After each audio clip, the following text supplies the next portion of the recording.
Chers auditeurs et téléspectateurs des programmes du studio Kalangu, bonsoir et bienvenue au forum.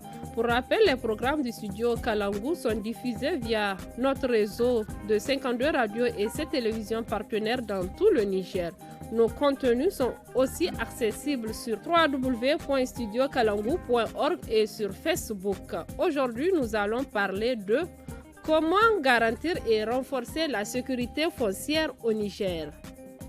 La pression démographique a accentué le besoin du foncier au Niger, aussi bien en campagne que dans les villes.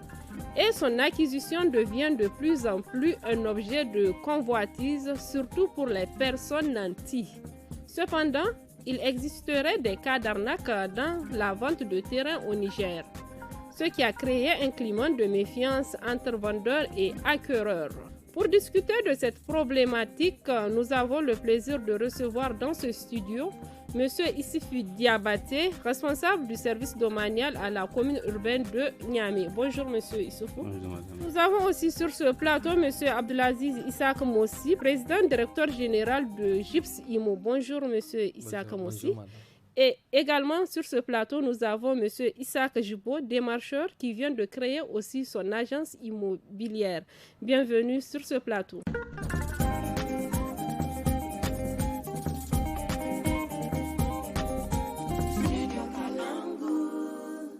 Et merci d'avoir répondu à notre invitation également. Monsieur Diabaté, vous êtes le directeur de l'aménagement urbain et de la gestion foncière à la ville de Niamey. Voilà. Monsieur, expliquez-nous le sens de votre direction.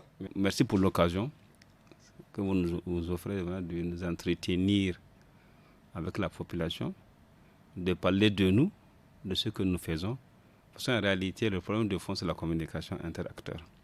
S'il y a un problème jusqu'à présent par rapport à toutes les questions urbaines, notamment le foncier autre là, c'est parce que quelque part, il y a un déficit de communication. Donc ma direction en tant que telle, elle a notamment pour mission la production, la vente et la gestion des parcelles. Elle a aussi pour attribution de promouvoir à l'aménagement urbain à l'intérieur du périmètre urbain de la ville de Niamey. Voilà de quoi il s'agit. Monsieur Abdelaziz Issaq Mossi, à quoi consiste le travail d'un agent immobilier? Merci. Je salue tout d'abord le personnel de Studio Kalangu. Plus précisément à vous, Madame Belkissa. Moi, je suis Abdelaziz Issaq Mossi. Je suis le PDG de GIPS IMO. Nous avons notre agence immobilière. Et c'est la première fois au Niger qu'il y a une agence d'assurance immobilière au Niger. C'est-à-dire, nous protégeons nos clients de nos acquéreurs de tout litige. En ce sens, même, nous avons créé un projet qu'on appelle le City Pro, une plateforme de gestion foncière.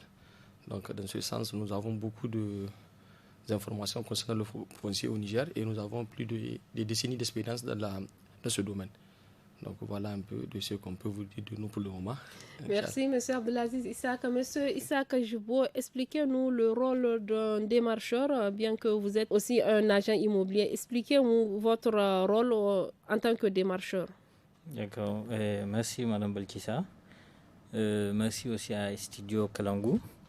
Donc, il faut noter que le démarcheur, d'abord, c'est quelqu'un qui, en fonction de sa qualité d'intermédiaire, se présente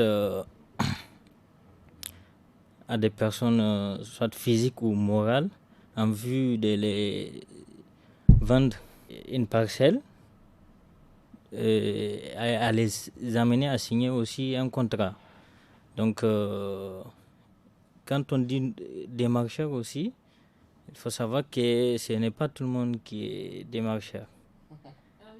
Ah oui, ce n'est pas tout le monde qui est démarcheur. Parce que aujourd'hui, nous voyons, particulièrement à Niamey, beaucoup de gens, par manque de travail, si je peux me le permettre, se lancent dans le domaine de l'immobilier sans savoir dans quoi est-ce qu'ils se lancent. Alors que aujourd'hui, le démarchage, comme on le dit, est aussi, a aussi un syndicat. Donc, pour être un démarcheur, il faut être dans le syndicat d'abord, prendre son badge, assister aux réunions et aussi payer sa cotisation. Il faut remplir les critères. Les critères, voilà, pour être démarcheur. Donc après cela, il faut aussi avoir la qualité de pouvoir prester son produit. Voilà. Ok, enchanté. On est en famille. Alors, les fonciers, le patron du foncier, tout le monde est là. La famille s'est réunie. Je vous invite à écouter le témoignage de Mme Hawa Nyandou, veuve, mère de 6 enfants. Après le décès de son défunt époux, elle a payé en 2006 3 terrains de 400 mètres carrés vers l'Osugongo à raison de 400 000 francs les terrains. Après le lotissement, elle a perdu un de ses terrains. J'ai payé mes terrains situés vers le Sugungu auprès d'un cultivateur en 2006. J'ai construit les deux et le troisième m'a été arraché. À l'achat, le propriétaire m'a délimité mes terrains que j'ai personnellement bornés. Donc au moment où je voulais construire, la mairie a commencé à borner les terrains. Les actes ayant été refusés par les propriétaires des champs. Il a fallu l'intervention du chef de village et les agents de la mairie ont promis de nous remettre nos terrains. Mais ils n'ont pas honoré l'engagement. Pendant le bornage, je me rendais chaque jour à l'Osugungu fondant l'espoir d'avoir ma parcelle. Hélas, la mairie bornait et vendait en même temps les terrains. Le mien a été vendu à un agent de mairie qui a vendu à un autre qui a construit. J'ai porté l'affaire chez le directeur du contentieux de la ville qui a reconnu que le terrain m'appartient. Mon avocat a commencé à traiter le dossier et ce dernier m'a lâché. Nous allons revenir sur ce plateau pour demander votre avis par rapport au témoignage de madame que vous venez d'écouter. Monsieur Abdelaziz. Que pensez-vous de ce témoignage? Oui, merci madame. C'est normal parce que vous savez, au Niger, le problème foncier, c'est un problème que tout le monde connaît. C'est un problème qui est lié à la base. Si on dit à la base, c'est les coutumiers. Parce que c'est les coutumiers qui établissent les actes de coutumiers que la mairie puisse apposer la signature pour pouvoir même des éventuels projets de lotissement, tout ça. Donc maintenant, moi je pense que le problème foncier au Niger, c'est de voir la chaîne d'établissement des actes jusqu'à titre foncier. C'est de créer vraiment des structures fiables qui coordonnent en temps réel.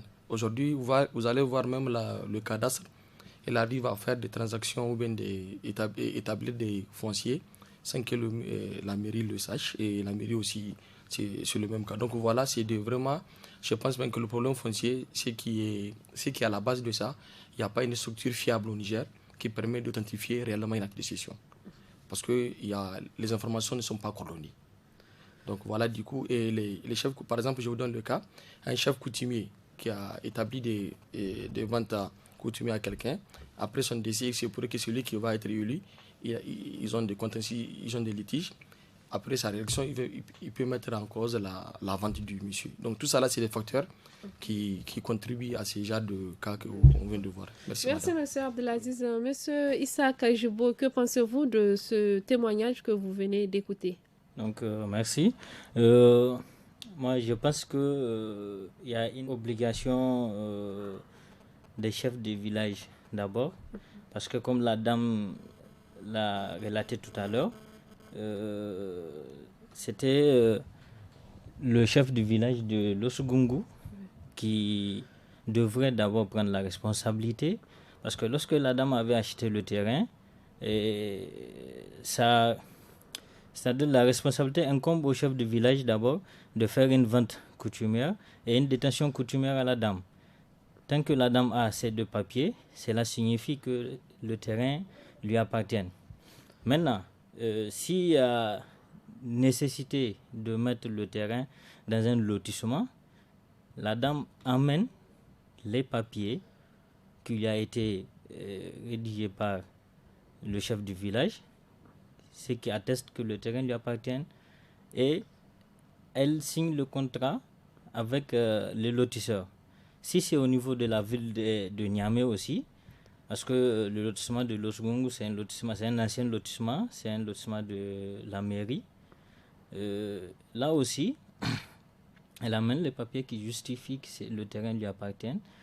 Donc, nul ne peut normalement lui prendre son terrain. Mais très malheureusement, comme on a coutume de le voir, tu peux donner ton terrain dans un lotissement, par exemple à la ville de Niamey, vous allez voir, quand on va te donner les parcelles qui t'ont dû, généralement, il y a des gens qui se passent dans son terrain qu'ils vont avoir des parcelles. Par exemple, ton terrain est proche du goudron, on va te donner des terrains qui sont un peu loin. Là, si tu n'es, comme on dit, si tu n'as pas un bras long pour aller réclamer ton dû. Qu'est-ce que vous appelez bras long? Bras long, ça veut dire quelqu'un qui va aller s'imposer pour toi. Parce que c'est vrai, je suis dans le domaine, ça fait pas trop longtemps, mais j'ai vu plusieurs cas. Je ne dis pas que c'est quelque chose qui se passe quotidiennement tous les jours, mais il y a des cas, il y a ce genre de cas aussi, qu'au niveau de la ville de Niamey, dans des anciens lotissements comme ça, tu vas voir, c'est pas l'endroit du coutumier qui lui serait remis là-bas. Pourquoi? Parce que quelqu'un est allé pour demander que lui, il veut des terrains qui se trouvent dans tel endroit, alors que le terrain là, c'est pas lui. On a vu ce genre de cas. Maintenant, ce qu'il faut prendre en compte, c'est que normalement, au niveau du service domanial, il devrait y avoir des défenseurs, des gens qui vont prendre les pleurs des populations. Les cris des populations. Les cris des populations pour pouvoir les remettre dans leurs droits. D'accord. Puisque vous avez évoqué le service domanial, il est juste là, à côté de vous. C'est le directeur de l'aménagement urbain, Monsieur Issoufou Diabaté. Que pensez-vous de ce témoignage que nous venons d'écouter là, de cette dame, cette veuve de mère de 6 enfants? Bien, merci beaucoup. En tout cas, ça me fait réagir. Et quand j'ai quelque chose à dire par rapport à ce qu'elle a éprouvé, en tout cas, elle fait partie de celle que j'ai reçue dans mon bureau par rapport à cette question. En réalité, moi, j'aurais aimé qu'à l'entente de ce débat-là, que nous revenions sur les notions de foncier. Il n'y a pas de souci. Le foncier, ce n'est pas seulement la terre. Hein. Définissez-nous le foncier alors. Voilà. C'est le champ. Foncier, c'est d'abord vraiment la terre et tout ce qui s'y rapporte. Donc, dans la propriété foncière. Le foncier a une définition technique. Et mathématiques. Nous souhaitons vraiment. Moi, je pense que c'est important parce qu'on ne voit que la terre. Oui. Les parcelles. La terre, ce n'est qu'un élément du foncier. C'est d'abord un rapport social. Ok. Ce rapport social a comme dénominateur commun la terre et des variables économiques, juridiques et techniques. Technique s'entend les aspects d'aménagement. Ok. Avec tout ça, là, il y a les facteurs politiques, parce qu'il faut des actes administratifs pour attribuer les questions-là. Donc, c'est l'ensemble des questions techniques, juridiques, économiques et sociales qui font le foncier, mais qui a comme base la terre, les relations avec la terre et les relations au sujet de la terre. Donc, il y a un domaine privé et un domaine public. Maintenant, par rapport au litige, c'est quoi un litige foncier? Un litige foncier, c'est d'abord la rupture des rapports fonciers. Donc, je viens de parler tantôt là. Rapport foncier, social, économique, juridique. Maintenant, le litige, le différent, ça, c'est la perturbation de ces rapports-là. Oui. Jusqu'à présent, ce n'est pas consommé, on peut s'entendre. Ce dont elle appelle la femme là, c'est même lié à la base. Nous avons une loi, la loi 6137, modifiée par la loi de 2008, portant sur l'expropriation pour cause du public. Un aménagement suppose un aménagement public. C'est vraiment démontré. Maintenant, la loi dit ceci.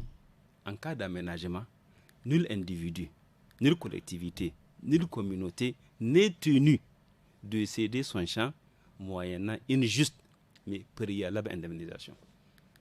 Juste et préalable. Oui. Donc, il faut d'abord que ça soit vraiment juste. La compensation là, pour la perte de son terrain, est aussi préalable. Donc, si on respectait les procédures, il n'y a même pas de problème. Avant que la commune commence à vendre un terrain, il faudrait d'abord donner au coutumier sa part. Et une part juste. Maintenant, quels sont les acteurs? Les acteurs, oui. Oui, il y a d'abord eux, là, les populations qui achètent les terrains en zone non lotie. D'abord, la loi interdit de faire des aménagements non lotis à l'intérieur d'un périmètre urbain. Ça, c'est le point de départ. En ville, on n'a même pas fait des parcelles non loties. Il n'y a pas de ça. Là, c'est clair. Hein? Quand vous réformez la dernière loi, là, 2017, portant principe fondamental de l'aménagement urbain, là, en ville, on ne doit même pas faire d'investissement informel.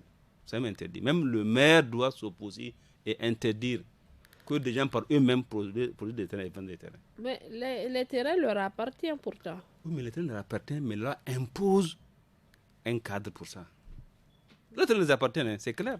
Mais pour les aménager en parcelles privatives, il y a des procédures que la loi est bien définie. Et que disent ces procédures? D'abord, ça doit s'inscrire dans le cadre d'un aménagement urbain que la ville initie.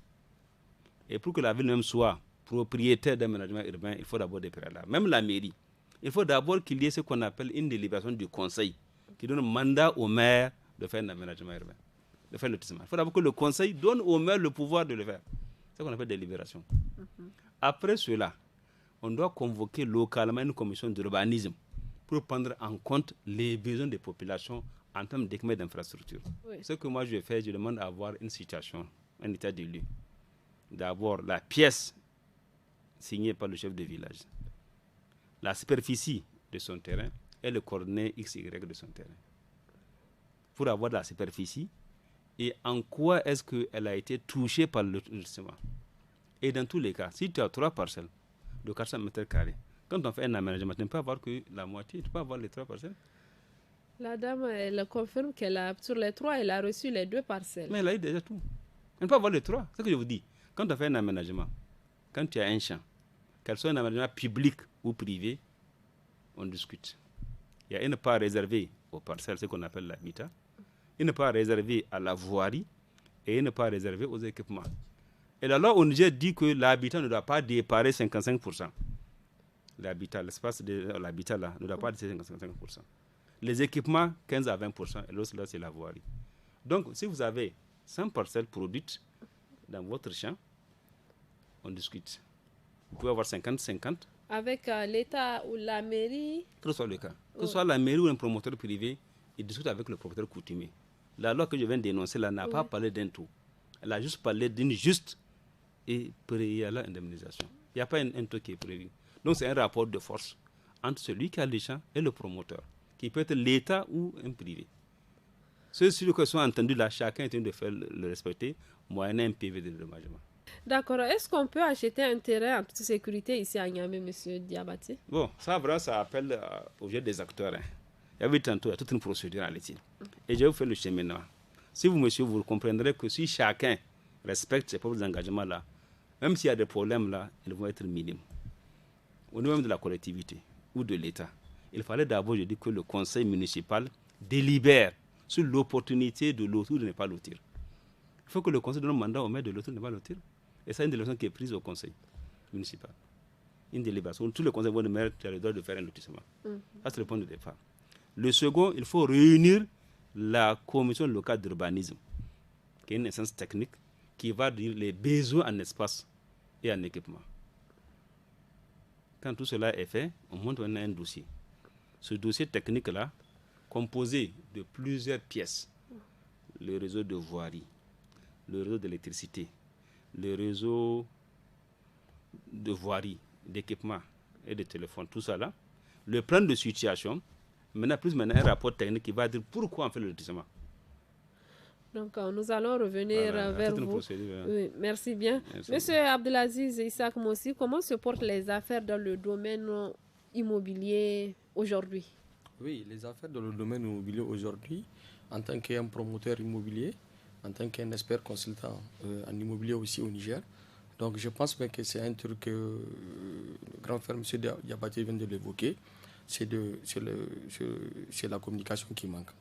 Et les gens, aujourd'hui, on sait que le Nigérien, il aime beaucoup la facilité.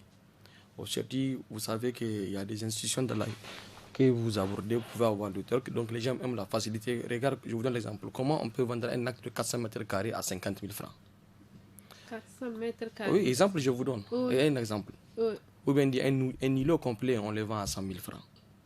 Si la personne est consciente, à combien la mairie a établi l'acte de cession, à combien on a fait le bornage, à combien on a dédommagé les coutumiers. Donc vous voyez, des fois, c'est les gens même qui créent leur propre situation. Aujourd'hui, nous sommes plus de 20 millions d'habitants au Niger. Et maintenant, tous les problèmes fonciers se trouvent dans les communes urbaines. Là où tout le monde veut accès à l'électricité, à l'eau. Et les terrains doivent être, au moins aujourd'hui, quand tu prends le contexte, moi je prends le cas du Niger, Donc nous avons donné plus d'accent sur la sécurisation des biens fonciers d'abord. La sécurisation se passe par des canaux d'archiver les documents qui sont déjà en amont. Parce que tu vas voir des gens, par exemple, je vous donne quelques détails. Pour les solutions, nous allons tout pour les solutions, revenir. Oui. Merci beaucoup. Donc, merci, sinon, M. Abdelaziz. M. Issaka, comment se portent les transactions à l'état actuel, la vente, l'achat, comment ça se passe à votre niveau en tant que démarcheur? Oui, nous, à notre niveau, on peut dire que de façon générale, tout se porte bien. Et à moins le marché qui est un peu bas pour le moment, c'est un peu lent. Mais il faut noter que pour acheter un terrain, le démarcheur, lui, a l'obligation d'amener le client sur le terrain, lui montrer le terrain qu'il est en train de vendre d'abord. Oui, vérifier. Amener avec le client l'acte à la mairie pour vérification. Après, le client aussi doit prendre son topographe pour aller lui-même revérifier, voir si c'est réellement l'endroit que le démarcheur lui a montré d'abord. Après, on va procéder à la vente. Ouais. C'est des étapes à suivre. C'est des étapes à suivre qui peuvent vraiment empêcher à ce qu'il y ait des arnaques. Malgré ça, il y a toujours des arnaques. Monsieur Issoufou Diabaté, quels sont les risques qui existent dans le processus d'achat d'un terrain aujourd'hui, un terrain litigieux? Non, le risque, vous parlez de risque, le risque en matière, il est là à 100% une fois qu'on n'est pas dans la légalité. Moi, je pense que l'ensemble des acteurs doivent se conformer à la légalité, y compris les communes, y compris l'État. Pour faire le testament, il faut d'abord une approbation, il faut un arrêté du ministère. Et qui a dit dans quelles conditions on doit donner un arrêté. Donc, si tout le monde fait ces procédures-là, on aura moins de problèmes. Et quand vous remarquerez, quand un terrain est d'abord, on a un arrêté de lotissement, une autorisation, c'est l'État qui fait l'immatriculation des îlots. Ce n'est pas le promoteur qui fait. Et quand vous regardez maintenant, après même l'arrêté, c'est celui qui a l'arrêté là qui va se retrouver dans un compromettre le numéro par lui-même. Et ça, c'est un privilège de l'État, pas d'un individu. Mais pourtant, il y a la présence des agences immobilières. Qu'est-ce qui explique cela? Non, ça dépasse ce niveau-là. Oh. D'abord, au niveau État. L'État, c'est lui qui a les terrains. C'est là qu'elle demande. Ça, c'est vraiment un privé de l'État. D'abord, donner une autorisation de lotir et donner les numéros des parcelles. Quand l'État donne les numéros des parcelles, là, elle a ce qu'on appelle un champ immatriculé. Et mieux, avant même de faire l'arrêté, il est nécessaire que l'ensemble du champ à lotir soit d'abord immatriculé et un titre foncier. Quand vous regardez, personne ne le fait. Mais pourquoi ils le font pas? C'est pourquoi j'ai avoir ici là, les éléments de l'État aussi ici avec nous. Sinon on va faire du kiné quoi. Vous êtes non. Sinon on aura une occasion de vraiment, les inviter. Parce que c'est quoi je dis, c'est un jeu d'acteur. Si chacun jouait son rôle, on ne serait vraiment pas dans le problème. Il faut avoir un titre foncier maire. Un titre foncier maire là, ça veut dire que le terrain même à lui, il est dégagé de tout problème. Tant que c'est des champs morceaux là, les problèmes sont dedans. Parce qu'au sein d'une famille, quelqu'un peut, à lui seul, tricher, aller signer une convention avec un promoteur privé par rapport au champ. Alors que c'est la famille qui a le champ, c'est pas un seul individu. Moi, ça fait appel de mes litiges quotidiens. Vous recevez ce genre de litiges? Oui. Parmi, au sein de la famille, quelqu'un se décide à morceler un terrain. Voilà. Et par rapport à ça, comment vous faites? Bon, normalement, selon les règles du droit, ça c'est nul. Hein. C'est nul. Parce que le terrain n'appartient pas à une seule personne, mais à toute une famille. À qui le risque alors? Le risque de celui qui a triché. Il a triché sans le savoir, hein. Il a payé sans le savoir. Non, pas celui qui a triché, non. Le membre de la famille qui a triché, qui allait prendre le champ familial pour le signer une convention avec quelqu'un d'autre. Celui, le vrai fautif. Est-ce que vous comprenez? Oui, et en réalité, c'est parce que, même pas, parce qu'il y a une procédure. Si vraiment j'avais le temps, il y a les procédures. Parlez-nous de votre projet CityPro. Oui, le projet CityPro, on l'avait lancé le 18 mars passé à Mahamat Gandhi. C'est une plateforme qu'on a développée dans le cadre de la gestion foncière. C'est une première au Niger, donc. Même en Afrique. Parce qu'on l'avait fait avec des partenaires techniques et financiers. Dans le cadre de mettre fin aux problèmes fonciers et pas de mettre fin, de minimiser les risques, comme a dit le grand frère Yabaté. On a créé cette plateforme dans le but de créer une plateforme de gestion dans laquelle tous les partenaires techniques et financiers, que nous chez nous on appelle couramment les PTF, à savoir l'État ici de Mbrema, qui est le cadastre et la mairie, les notaires, la justice. Je vous donne un exemple. La justice peut hypothéquer un bien. Car pour le litige de famille, les conflits familiaux là, il peut hypothéquer ce bien-là. Quelqu'un de la famille peut prendre les références, partir faire une attestation de perte chez un notaire, il part, il fait un duplicata à la mairie. Et la mairie, il est innocent parce qu'il a un papier du notaire agréé qui prouve que l'acte a été disparu et la mairie va établir l'acte de cession. Pourtant, l'acte a été au niveau de la justice. Il prend un duplicata. Ce duplicata, même le gars peut l'utiliser au niveau des banques pour prendre des cautions bancaires. Vous voyez donc déjà, le litige a déjà commencé de là. Donc, toutes ces formalités qu'il fait, c'est légal. Mais c'est manque d'information et de coordination qui fait ça. Donc, les gens, CETIPRO n'accepte jamais un terrain de acquéreurs. Et de le côté de la topographie, on a des drones et des satellites qui permettent de la topographie en temps réel. C'est un peu compliqué pour vous parce que c'est un domaine tellement technique. C'est technique, mais les auditeurs et les téléspectateurs ont besoin de savoir. Parce que c'est technique. Aujourd'hui, tu vas voir quelqu'un qui a 100 hectares. Il prend. Tu sais, le comble au Niger, c'est qui fait mal. Quelqu'un qui a un terrain au niveau de. Par exemple, je prends dans le département de Hamdallah. Il prend le terrain, il l'amène à la mairie de Hamdallah, il fait un lotissement. C'est même lotissement, quelqu'un peut le prendre pour l'amener à la communauté pour faire un lotissement. Quelqu'un le prend, il l'amène à Karama pour faire un lotissement. Le même terrain. Vous comprenez? Là où les litiges même sont en train de naître. Imaginez, parce que les gens ils pensent assez que 5 ans, 10 ans après, il n'y aura pas des habitations, la personne va. Donc, il s'appelle que la ville est en train d'exploser. Mais là, avec la pression démographique. Donc, maintenant, avec notre projet CETIPRO, on a des satellites drones qui permettraient, même si tu prends un coordonnée géographique, tu vas faire un lotissement, ça ne passe pas. Parce qu'on va dire que ce terrain a été déjà levé au nom d'un lotissement. Même si c'est à Maradi, tu veux le faire à Niamey, c'est impossible. Donc, CETIPRO, c'est pleinement biométrie et informatisé. Monsieur Issaka, qu'est-ce que vous pensez de ce projet qu'il vient de proposer? Donc, c'est vraiment un projet salutaire. Un projet que, normalement, avant même qu'un particulier le pense, c'est l'État même qui doit l'embrasser d'abord. Mais heureusement pour nous, on a des jeunes qui sont vraiment innovants et qui ont le souci de radier vraiment tous les problèmes. Éradiquer ce problème de foncier, le litige foncier. Donc vraiment, moi, je l'encourage beaucoup. Parce qu'actuellement, nous, on a un litige qui a été transféré maintenant au niveau du tribunal de Tillabéri. Là. Ça a été ici à Niamey pendant 5 à 6 ans. Après, ils ont transféré le dossier à Tillabéri. C'est un terrain qu'on avait titré en 2009. Et en 2012, à notre grande surprise, ceux qui nous ont vendu le terrain ont divisé le terrain en deux. Comme c'est un terrain de 10 hectares, ils ont vendu les 5 hectares à une dame. La dame aussi, elle était partie au niveau du cadastre pour titrer le terrain en 2012. Ce qui fait 2 titres dans un même terrain. Wow. Donc, si ça aurait été qu'il y avait des coordonnées géolocalisation qui étaient là au niveau du cadastre, le problème ne va pas subvenir. Donc là vraiment, c'est un problème crucial auquel c'est le projet de Gypse vraiment essaie d'amener une solution que nous souhaitons vraiment avoir à un temps record.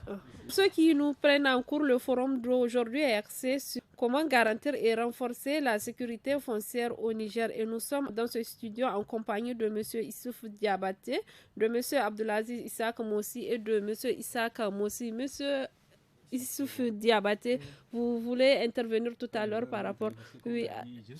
C'est un truc qu'on ne peut pas économiser aujourd'hui. Ouais. On peut juste penser vers lancer. On va essayer d'effleurer. En tout cas, mais quand on a le souci. Mais quand je salue vraiment les solutions innovantes de GIFS que je viens de découvrir, c'est vraiment très bien. Je pense que si les acteurs peuvent marcher ensemble, on fera du miracle.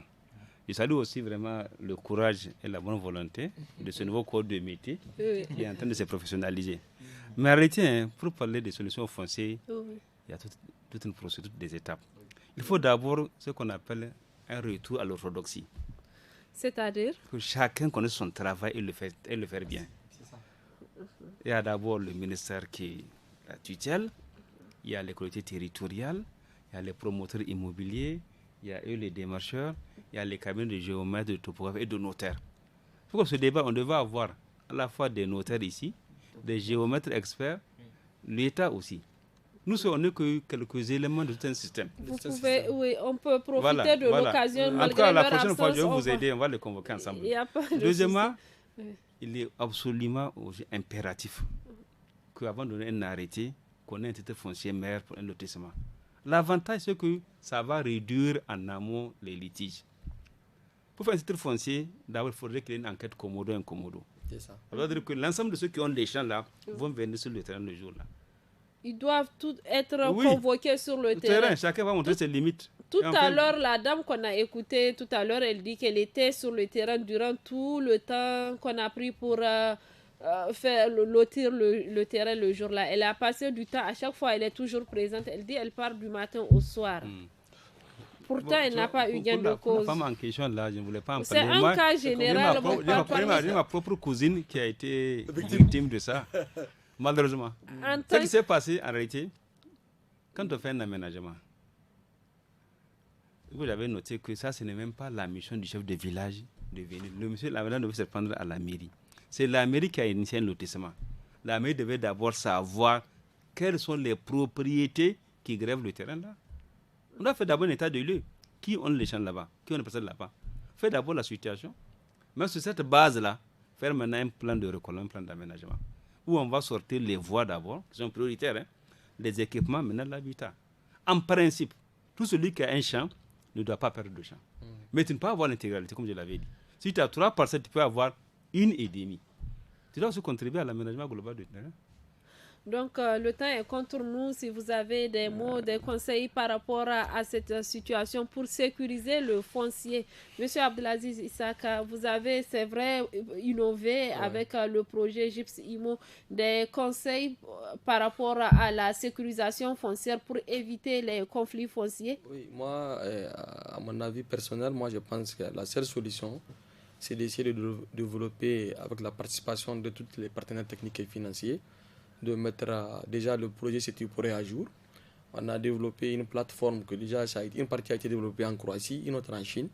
C'est une plateforme globale que tous les domaines, toutes les structures concernant les notaires, les huissiers, la mairie, le cadastre, et les coutumiers, ils sont affiliés, chacun a son espace là où il devrait agir. Tous les acteurs fonciers. Par exemple, je vous donne la plateforme, par exemple, quand tu as un notaire, il veut établir une vente, dès qu'il tape dans CETIPRO, il va voir que ce terrain est litigé, ou bien soit il a été confisqué à la banque, ou bien soit il est à la justice. Ça, CETIPRO peut le faire. Et l'avantage de CETIPRO... CETIPRO, c'est seulement au niveau de Niamey ou bien... Non, CETIPRO, actuellement, nous sommes représentés partout au Niger. On a un représentant au niveau de Bruxelles, on a un représentant en Tunis, et on a au Canada, et là-bas qu'on appelle ça en Turquie. Donc on a des représentants. En temps de mai, nous voulons vraiment commencer par le Niger. Et donc tout ça grâce à nous, GIPS, on a vraiment négocié donc ils ont investi, on a mis les équipements sont là, on est en train de tester. Donc je pense même que c'est ça que j'ai dit, comme c'est un avantage qui déjà, on a investi, l'État doit s'impliquer. Et déjà on est en pour parler avec les autorités nigériennes, à savoir même certains partenaires. Ils sont vraiment, le jour du lancement, vous avez vu, il y a quelques autorités qui étaient présentes à notre lancement. Donc je pense même que le projet, on peut dire qu'on est à 80% de le mettre à jour. Je sais qu'il manque le 20%, c'est la participation de M. Gabatier et les autres pour mettre ça à jour, Inch'Allah. Bon courage et bon vent à GIPS Pro. Monsieur Issaka Jibo, votre conseil par rapport pour que le foncier ne soit plus source de conflit? Donc, ce que moi je peux ajouter, c'est qu'il faut une sensibilisation à la base. Une sensibilisation à la base, c'est d'essayer de sensibiliser les coutumiers ou bien la population tout entière d'abord. C'est quoi le foncier? Comment sécuriser son terrain et comment aussi affronter soit la mairie ou les lotisseurs privés. Parce que si le coutumier connaissait réellement ce que c'est que le foncier, moi je pense qu'il saura comment se préparer pour éviter tout éventuel problème. Et l'État aussi, normalement, l'État aussi doit prendre tout en charge, garantir une sécurisation du foncier, que ce soit au niveau urbain, que, comment on dit, coutumière. Accompagner, par exemple, les chefs de village à pouvoir informatiser les domaines fonciers. Par exemple, dans chaque village, c'est les chefs du village qui établissent les ventes et les détentions coutumières. Maintenant, si c'est informatisé, ça ne serait pas sur le papier, le bout de papier comme ça. Si c'est informatisé, dès qu'il y a un litige, le chef du village va juste instruire ses collaborateurs à vérifier le terrain, c'est dans tel ou tel domaine, propriété. Et ils vont essayer de rencontrer des droits pour que le problème soit résolu. Merci, M. Issaka Jubon. M. Issif Diabaté, directeur de l'aménagement urbain. Quelles sont les solutions pour sécuriser le foncier? Bon, merci bien. Solution tout de suite là, ça va être un peu difficile. Cependant, on peut quand même donner des idées. Oui. Quelqu'un l'a déjà évoqué, notamment mon petit frère là. Il a parlé de numérisation. Il faut vraiment numériser les actes fonciers et les procédures. Mais en plus, il faut que chacun joue son rôle. Qui doit numériser, l'État ou bien tous les acteurs doivent... Tout le monde, c'est une affaire commune. Et aux usagers de se référer à chaque fois avant de poser un acte là vers les spécialistes. Il faut aller chez un notaire, c'est un conseil. Il faut aller à la mairie, c'est un conseil. Mais quand vous avez un terrain entre vous, extra-muros là, ça va plus de problème. Si je souhaite acheter un terrain, de quoi j'ai besoin maintenant? Vous avez besoin d'aller chez un notaire ou aller à la mairie qui a pris les actes là pour vérifier l'authenticité de l'acte de cession. Comme ce que je viens d'évoquer tout à l'heure. Forcément. Il faut visiter le terrain, amener l'acte à la mairie pour vérifier l'authenticité de l'acte et du lotissement. Après aussi prendre son topographe aussi pour aller revérifier. Après, aller chez le notaire pour établir la vente. Oui. Je vais profiter aussi de 2 minutes pour faire une promotion de la société Gypsimo. Gypsimo, à son sein, a créé la première agence d'assurance immobilière au Niger. On a un cachet de certification des actes de cession. Parce que nous, chez nous, nous faisons de nos clients des clients définitifs et fiables. Pour que chez nous, un client devienne définitif, il faut qu'il soit à l'abri de tout litige.